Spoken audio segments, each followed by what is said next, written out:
Welcome to your weekly UAS news update. We have 3 stories for you this week. The FAA is escalating enforcement on the controversial DHS TFR. That same TFR is getting the first federal court challenge, and the Forest Service is updating their filming rules. Let's get to it. First up, the FAA has given some serious teeth to the controversial NOTAM. Back in January, we talked about the FAA issuing NOTAM FDC 6-4375. This is going to ban all of the drones within 3,000 feet laterally and 1,000 feet vertically of any Department of Homeland Security, DoD, or DOE mobile asset, including unmarked vehicles. Problem with this, you probably guessed it, we said it, is that you can't see this on before you fly or on LAANC, so it's basically invisible to pilots. The FAA also issued Order 2150.3C, Change 13. This was at the end of January, which is going to eliminate the investigator discretion for airspace violations.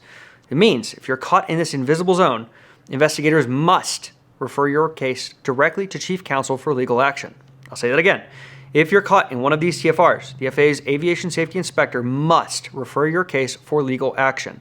There are no more warning letters, meaning your first time you could face criminal charges, civil penalties, even the seizure of your aircraft and fines. On the same topic, this DHS TFR just got its first federal court challenge.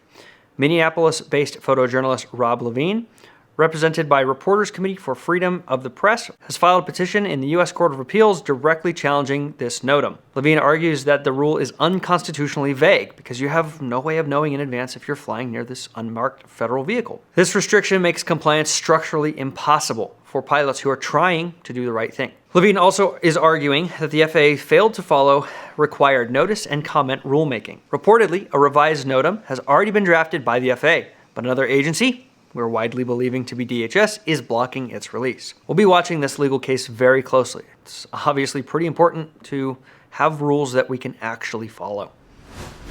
Finally, the U.S. Forest Service is officially updating its special uses regulations to align with the new Explore Act. In the past, you often needed a special use permit and had to pay fees for commercial filming, no matter how small your crew was. This rule creates 3 simple tiers for filming and still photography on National Forest Service lands. First, if your activity involves 1 to 5 people, no permit or fee is required at all. Second, if you have 6 to 8, you'll need a de minimis use authorization, which is free, and the Forest Service is setting up a website for automated approvals. Finally, if you have more than 8, you will need a standard permit and you have to pay a reasonable fee. This applies to all content creation, whether it's commercial or non-commercial. And a bonus story. Georgia Bill HB 205 was officially tabled as of this recording on Wednesday.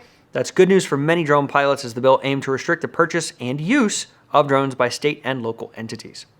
That's all we've got for this week. Join us on Monday for Post-Flight, where we will share our opinions on these stories, and we will see you in the live. Have a great weekend.